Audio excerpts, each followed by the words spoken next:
जय जगन्नाथ नमस्कार। आसतु नजर पकड़ा आज टॉप न्यूज अपडेट कौन सब रही किंतु ता पूर्व आपण मानक गोटे अनुरोध भिडियोटी संपूर्ण देखि सुचिंतित मतामत दिंतु। जो मैंने चैनल को प्रथम कर सब्सक्राइब करूँ एवं आसुवा बेल आइकन को प्रेस करूँ जहाँफल प्रत्येक नूतन भिडियोर नोटिफिकेशन आप सर्वप्रथम पाइपर। तेज आसतु नजर पकड़ा आज प्रमुख खबर गुड़िक।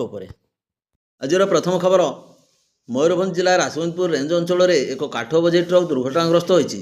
सूचना अनुसार रायरंगपुर वनांचल अंचल एक 12 चकिया ट्रक जोगे आकाशिया एवं मूल्यवान शालगंडी बेआईन भाव शुक्रवार विलंबित राति राजगंजपुर रेंज आड़क जाऊा बेले उक्त रेंज अधीन बारीपदा चित्रड़ा अमरदा 61 नंबर राज्य राजपथ बाघुआशल निकट में उक्त ट्रक्र चका फाटी दुर्घटनाग्रस्त होता। पर उक्त ट्रक्रे काठगंडी थिबार सूचना पाई घटनास्थल एसपीएफ मेहरबान Ali ranger Ghanshyam Singh forest guard प्रमुख घटनास्थल पहुंची ट्रक ड्राइवर एवं हेल्पर को अटक रखा सहित काठ बोझे ट्रक को जबत करछंती।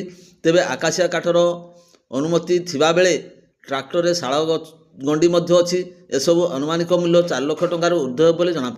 परवर्ती खबर सरकारी एवं बेसरकारी स्तर में उन्नत शिक्षादान पर संप्रति नूतन शिक्षानीति प्रणयन हेलानी परंतु राज्यर सर्वबृहत एवं अनग्रसर जिला मयूरभंज सर्वाधिक 120टी सरकारी विद्यालय एवं भी छात्र छात्री गोटे श्रेणीगृह शिक्षा ग्रहण करुछंती। एपरि विद्यालय आवश्यक श्रेणीगृह निर्माण न हेबा शिक्षा अधिकार आईन को उल्लंघन करुछि। निकटरे विधानसभा बारवाटी कटक विधायिका सफिया फिरोदोसों प्रश्नर उत्तर राज्यर सरकारी विद्यालय और गणशिक्षा बत्ता उपरे प्रश्न चिन्ह लगाई। से विद्यालय गणशिक्षा मंत्री को पचार प्रश्नर उत्तर मंत्री नित्यानंद गंड रखि तथ्य चिंताजनक रही। विधानसभा उपस्थित तथ्य अनुसार राज्य में प्राय 1898 रु 1900 पर्यंत सरकारी विद्यालय एक क्लासरूम एकाधिक श्रेणी चली जमापड़ी। 30टी जिला मध्य कोरापुट पर द्वितीय सर्वाधिक मयूरभंज जिलार 120टी विद्यालय एक श्रेणीगृह शिक्षादान जारी रही जमापड़ी। मयूरभंज जिलार 26टी ब्लॉक मध्य बड़साई और ठाकुरमुड़ा ब्लॉक रे सर्वाधिक 12टी लेखाएं सरकारी विद्यालय एभली स्थिति रे थिबा बेले राष्ट्रपति ब्लॉक कुसुमी रे 11टी, उदला गोपबंधु नगर रे 10टी लेखाएं, कप्तिपदा रे 7टी, ररुआ रे 6टी, सुलियापदा बिजातला बहलदा रे 5टी लेखाएं, बांगरीपुसी मोरडा राजगंजपुर सारसकणा रे 4टी लेखाएं सरकारी विद्यालय उपरोक्त समस्यार गति करुछंती। श्रेणीगृह अभाव बारंडारे ऑफिस गृह एवं रोसई घरे एपरिक गछ तले मध्य पाठपढ़ा चली। रविवार अपराह्न 4:30 मयूरभंज जिला करंजिया ब्लॉक अंकड़ा ग्राम में कालबैशाखीर भयंकर रूप देखा मिली। एथिरे 2 जनकर मृत्यु होता बेले 5 रु ऊर्ध्व लोक गुरुतर आहत हो डाक्तखाना चिकित्साधीन रही। एथिरे 70 रु ऊर्ध्वकर क्षतिग्रस्त होती। एपरिक यात्रीवाही ऑटो पवन में भारसाम्य हराई एक पोखरी मध्यकू पशि जाइता बेले सेथिरे चालकर मृत्यु होता। घूर्णिझड़ एत शक्तिशाली थिबारु बड़ बड़ गछ भांगी पड़ता बेले छपर घर उड़ी जाइछि। पक्का घर काच भांगा सह अनेक स्थान में विद्युत खुंट उपुड़ी पड़ी। पवन सहित कुआपथर माड़ होइथिबारु जनजीवन अस्तव्यस्त हो पड़ी। स्थानीय लोके आहत मानक उद्धार कर स्थानीय डाक्तखाना भर्ती करछंती। खबर पाई दमकल बाहिनी घटनास्थल पहुंची बेले परिस्थिति अणायत हो पड़ी। घूर्णिबार्ता एत भयंकर थिला जे स्थानीय लोके अत्यंत भयभीत हो पड़छंती। आसंतु जानिबा परवर्ती खबर। राज्य में किसी दिन हेब जारी रही खरा और गरम उपर ब्रेक लगी। झड़ वर्षा जो तापमात्रा 3 रु 4 डिग्री पर्यंत ह्रास पाई। रविवार मयूरभंज केन्दुझर बालेश्वर अनुगुल ढेंकानाल जाजपुर भद्रक कोरापुट आदि जिले में विभिन्न स्थान में घूर्णिझड़ तांडव रची। सोमवार मध्य राज्यर विभिन्न जिला को सतर्क सूचना जारी करिछि। विशेषकर मयूरभंज जिला को घड़घड़ी बिजुली सहित प्रबल वर्षा नहीं ऑरेंज वार्निंग दिजाइछि। सेहीपरि वर्षा समय 40 रु 50 किलोमीटर बेगर पवन बहिबार संभावना थिबारु आवश्यक नथिले घरु न बाहरिबाकू परामर्श दिया जाइछि। आसंता 19 तारिख पर्यंत जिले में वर्षा हेबा नै सूचना दिया जाइछि। आसंता 5 दिन मध्य तापमात्रा 3 रु 5 डिग्री ह्रास पाइब बोली पाणीपाग केन्द्र पक्षरु सूचना दिया जाइछि। परवर्ती खबर। गोटे राति बारिपदा टाउन परिसर 3टी विभिन्न स्थानरू विभिन्न सामग्री चोरी हो जाइछि। याकू नै साधारण आतंक सृष्टि पाइछि। स्थानीय मधुबन बारुणी रोड स्थित निवासी संसद कुमार बेहरा भड़ा रोकुवा बासगृह अनुपस्थित गत शुक्रवार राति अजणा दुर्बृत्तों द्वारा 110 ग्राम और 50 ग्राम ओजन 2 जोड़ा रूपा बाउंजी और 70 ग्राम ओजन रूपा अंटा चेन और 12 ग्राम ओजन 2 जोड़ा ରୂପା ଝୁଣ୍ଟିଆ ଆଦି ଚୋରି ହୋଇଥିବା ଅଭିଯୋଗ ହୋଇଛି। ଏ ସମ୍ପର୍କରେ 162/24 ନମ୍ବରରେ ଏକ ମାମଲା ବିଭିନ୍ନ ଦଫାରେ ରୁଜୁ ହୋଇଛି। ଚୋରି ହୋଇଥିବା ଏହି ସାମଗ୍ରୀଗୁଡ଼ିକ ମୂଲ୍ୟ 40,000 ଟଙ୍କାରୁ ଅଧିକ ବୋଲି ପ୍ରକାଶ।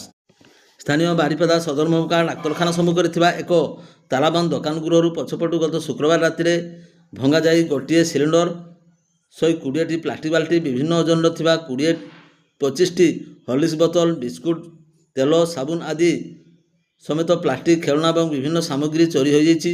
ଚୋରି ଜିନିଷର ଆନୁମାନିକ ମୂଲ୍ୟ 40,000 ଟଙ୍କାରୁ ଅଧିକ ହେବ ବୋଲି କୁହାଯାଉଥିବା ବେଳେ ନଗଦ 4,000 ଟଙ୍କା ମଧ୍ୟ ଚୋରି ହୋଇଛି। ଏ ସମ୍ପର୍କରେ ସ୍ଥାନୀୟ 3 ନମ୍ବର ୱାର୍ଡର ବାସିନ୍ଦା ଭାରତୀ ପଣ୍ଡାଙ୍କ ଦ୍ୱାରା ଥାନାରେ ହୋଇଥିବା ଅଭିଯୋଗ ଅନୁଯାୟୀ 163/24 ନମ୍ବରରେ ଅନ୍ୟ ଏକ ମାମଲା ରୁଜୁ ହୋଇଛି। ତତ୍ସହିତ ସ୍ଥାନୀୟ 7 ନମ୍ବର ୱାର୍ଡ ମଧୁବନ ଅଭିଯୋଗକାରୀଙ୍କ ଥିବା ଭଡ଼ାଗୃହ ବାସଗୃହରେ ଝରକା ଭାଙ୍ଗି ଗତ ଶୁକ୍ରବାର ରାତିରେ ବିଭିନ୍ନ ସାମଗ୍ରୀ ସମେତ ଲୁଗା ଏବଂ ନଗଦ 5,000 ଟଙ୍କା ଚୋରି ହୋଇଛି। ସ୍ଥାନୀୟ 3 ନମ୍ବର ୱାର୍ଡ ବାଗ୍ରା ରୋଡର ଗୌତମ ମହାନ୍ତିଙ୍କ ଅଭିଯୋଗ କ୍ରମେ 158/24 ନମ୍ବରରେ ଆଉ ଏକ ମାମଲା ରୁଜୁ ହୋଇଛି। ବାରିପଦା ସଦରରେ ଚୋରି ବୃଦ୍ଧି ପାଉଥିବା ନେଇ ବିଭିନ୍ନ ମହଲରେ ତୀବ୍ର ପ୍ରକାଶ ପାଇଥିବା ସହିତ ରାତ୍ରିକାଳୀନ ପୋଲିସ ପ୍ରହରା ବ୍ୟବସ୍ଥା କଡ଼ାକଡ଼ି କରିବାକୁ ଦୃଢ଼ ଦାବି ହେଉଛି। ପରବର୍ତ୍ତୀ ଖବର, ବେତନଟୀ ଥାନା ଅଧୀନ ଧନପୁର ଗ୍ରାମର ସୁଶାନ୍ତ କୁମାର ମହାନ୍ତ 32 ବର୍ଷ ନିଜ ପୁଅ ସହ ହରିପୁର ହୋଲି ମେଳାକୁ ଏକ ବାଇକ୍ ଯୋଗେ ଯାଇଥିଲେ। ବାଇକ୍ ଭାରସାମ୍ୟ ହରାଇ ଝିଙ୍କିରିଆ ଉପକଣ୍ଠ ରାସ୍ତା ପାର୍ଶ୍ୱରେ ଥିବା ଏକ ଗଛରେ ବାଡ଼େଇ ହୋଇଯାଇଥିଲା। ଦୁର୍ଘଟଣାରେ ବାପ ପୁଅ ବାଇକ୍ ସହ ରାସ୍ତା କଡ଼ରେ ଛିଟିକି ପଡ଼ିଥିବା ବେଳେ ମରଡ଼ା ପୁଲିସ ପହଞ୍ଚି ଚିତ୍ରଡ଼ା ଅଗ୍ନିଶମ ବାହିନୀ ସହାୟତାରେ ଉଦ୍ଧାର କରି କିଶାନତାଣୀ ଡାକ୍ତରଖାନାକୁ ଆଣିଥିଲେ। ପ୍ରଶାନ୍ତଙ୍କ ଅବସ୍ଥା ଗୁରୁତର ଥିବାରୁ ତାଙ୍କୁ ବାରିପଦା ଜିଲ୍ଲା ମୁଖ୍ୟ ଡାକ୍ତରଖାନାକୁ ସ୍ଥାନାନ୍ତରିତ କରାଯାଇଥିଲା। ପୁଲିସ ଦୁର୍ଘଟଣାଗ୍ରସ୍ତ ବାଇକ୍କୁ ଜବତ କରି ଥାନାକୁ ଆଣିଥିବା ସହ ଥାନା ଅଧିକାରୀ ସୁମିତ କୁମାର ସୋରେନ ପ୍ରକାଶ କରିଛନ୍ତି। ପରବର୍ତ୍ତୀ ଖବର, ଜୈନିକା ନାବାଳିକାକୁ ଦୁର୍ବ୍ୟବହାର କରିବା ଅଭିଯୋଗରେ ତିରିଙ୍ଗ ଥାନା ଅନ୍ତର୍ଗତ ବିଞ୍ଝୁଆ ଗ୍ରାମର ଶେଖ ନଇମୁଦ୍ଦିନ ଓରଫ ଶେଖ ଛୋଟୁ ନାମକ ଯୁବକଙ୍କୁ ପୁଲିସ ଅଭିଯୋଗ ପାଇବା ଦିନ ହିଁ ଗିରଫ କରିଥିଲା।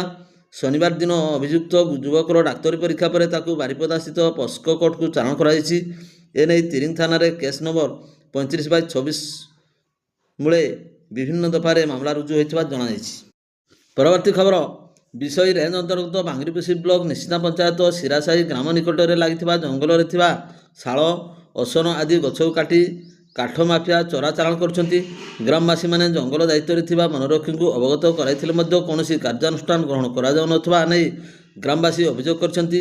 ଗ୍ରାମବାସୀମାନେ ମିଳିତ କାଠ ବୋଝେଇ ହୋଇଥିବା ଏକ ନମ୍ବରବିହୀନ ଟ୍ରକକୁ ଅଟକ ରଖି ବାଙ୍ଗିରିପୋଷି ଥାନାକୁ ଖବର ଦେଇଥିଲେ। ବାଙ୍ଗିରିପୋଷି ପୁଲିସ ଦଳ ପହଞ୍ଚି ଟ୍ରାକ୍ଟରକୁ ଜବତ କରିଥିଲେ।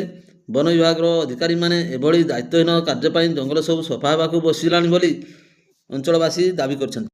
ପରବର୍ତ୍ତୀ ଖବର, 18 ନମ୍ବର ଜାତୀୟ ରାଜପଥ ରାଗଧା ଛକ ନିକଟରେ ରବିବାର ଅପରାହ୍ନରେ ଘଟିଯାଇଥିବା ଏକ ସଡ଼କ ଦୁର୍ଘଟଣା ଜଣେ ପଥଚାରୀଙ୍କର ଶୋଚନୀୟ ମୃତ୍ୟୁ ଘଟିଛି। ମୃତକ ଜଣକ ହେଉଛନ୍ତି ମରଡ଼ା ଥାନା ଅଧୀନ ଜୁଆଳିଭଙ୍ଗା ପଞ୍ଚାୟତ କାଳିଆନାଳ ଗ୍ରାମର ବାଇନ ଦେହୁରୀଙ୍କ ପୁଅ ସିପୁନ ଦେହୁରୀ, ବୟସ 22 ବର୍ଷ।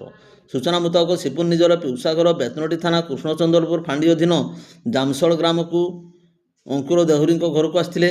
ରବିବାର ଅପରାହ୍ନରେ ସିପୁନ ନିଜର ପିଉସୀଙ୍କ ସହିତ ଘରକୁ ଫେରିବା ବାଟରେ ରାଗଧା ଛକରେ ଲକ୍ଷ୍ମୀ ବସ୍କୁ ଅପେକ୍ଷା କରିଥିଲେ। ସେହି ସମୟରେ ସିପୁନ ଜାତୀୟ ରାଜପଥ ଅପର ପାର୍ଶ୍ୱକୁ ଜିନିଷ ଆଣିବାକୁ ଦୋକାନକୁ ଯାଇଥିଲେ। ସେଠାରେ ଜିନିଷ କିଣି ପୁଣି ଜାତୀୟ ରାଜପଥ ଅତିକ୍ରମ କରି ପିଉସୀଙ୍କ ନିକଟକୁ ଫେରୁଥିବା ସମୟରେ ବାରିପଦାରୁ ବେତନଟୀ ଅଭିମୁଖେ ଯାଉଥିବା ବୁଦ୍ଧେଶ୍ୱର ମାର୍ଣ୍ଡି ନାମରେ ପଞ୍ଜୀକୃତ OD 01 BA 3597 ନମ୍ବର ବିଶିଷ୍ଟ ଏକ ଦ୍ରୁତଗାମୀ କାର ତାଙ୍କୁ ଧକ୍କା ଦେଇ ଘଟଣାସ୍ଥଳରୁ ପଳାଇ ଯାଇଥିଲା। କୃଷ୍ଣଚନ୍ଦ୍ରପୁର ଫାଣ୍ଡି ଅଧିକାରୀ ASI ସୁତାର କୁମାର ମହାନ୍ତ ସଦଳ ବେଳେ ଘଟଣାସ୍ଥଳରେ ପହଞ୍ଚିଥିଲେ। ଦୁର୍ଘଟଣା ପାଇଁ 18 ନମ୍ବର ଜାତୀୟ ରାଜପଥର ଗୋଟିଏ ପାର୍ଶ୍ୱରେ ଯାତାୟାତ ବାଧାପ୍ରାପ୍ତ ହୋଇଥିଲା।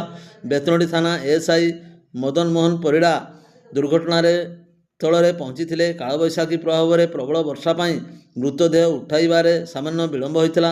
ଶେଷରେ ମୃତଦେହକୁ ବାରିପଦା ଜିଲ୍ଲା ମୁଖ୍ୟ ଡାକ୍ତରଖାନାକୁ ବ୍ୟବଚ୍ଛେଦ ପାଇଁ ପଠାଯାଇଥିବା ବେଳେ ଦୁର୍ଘଟଣା ଘଟାଇଥିବା ଗାଡ଼ି ନେଇ ଚାଳକ ବେତନଟୀ ଥାନାରେ ଆତ୍ମସମର୍ପଣ କରିଥିବା ଜଣାପଡ଼ିଛି। ସୋମବାର ଶବ ବ୍ୟବଚ୍ଛେଦ ହୋଇ ପରିବାରବର୍ଗଙ୍କୁ ହସ୍ତାନ୍ତରିତ କରାଯାଇଥିଲା। ପରବର୍ତ୍ତୀ ଖବର, ରବିବାର ରାତିରେ ଖୁଣ୍ଟା ଥାନା ତଥା ଆଖପାଖ ଅଞ୍ଚଳରେ ପ୍ରବଳ ଘଡ଼ଘଡ଼ି ସହିତ ବର୍ଷା କୁଆପଥର ମାଡ଼ ହୋଇଥିଲା। 9:30 ସମୟରେ ବର୍ଷା ପବନ ଘଡ଼ଘଡ଼ି ସହିତ 15 ମିନିଟ୍ ଧରି ବଡ଼ ବଡ଼ କୁଆପଥର ପଡ଼ିଥିଲା। କୁଆପଥର ମାଡ଼ ଯୋଗୁଁ ନିର୍ଦ୍ଦିଷ୍ଟ କ୍ଷୟକ୍ଷତି ଜଣାପଡ଼ିନଥିବା ବେଳେ ପନିପରିବା ଚାଷୀ କ୍ଷତିର ସମ୍ମୁଖୀନ ହେବାର ସମ୍ଭାବନା ସୃଷ୍ଟି ହୋଇଛି। ସନ୍ଧ୍ୟା ସମୟରୁ ତୁହାକୁ ତୁହା ମେଘ, ପବନ, ବିଜୁଳି, ଘଡ଼ଘଡ଼ି ସହିତ ଛୋଟ ବଡ଼ କୁଆପଥର ପଡ଼ିଥିବା ବେଳେ ରାତିରେ ପ୍ରବଳ କୁଆପଥର ମାଡ଼, ସ୍ଥାନୀୟ ଅଞ୍ଚଳରେ ଭୟର ବାତାବରଣ ସୃଷ୍ଟି ହୋଇଛି। ଭିଡ଼ିଓଟିକୁ ଶେଷ ପର୍ଯ୍ୟନ୍ତ ଦେଖିଥିବାରୁ ଆପଣଙ୍କୁ ଅଶେଷ ଅଶେଷ ଧନ୍ୟବାଦ।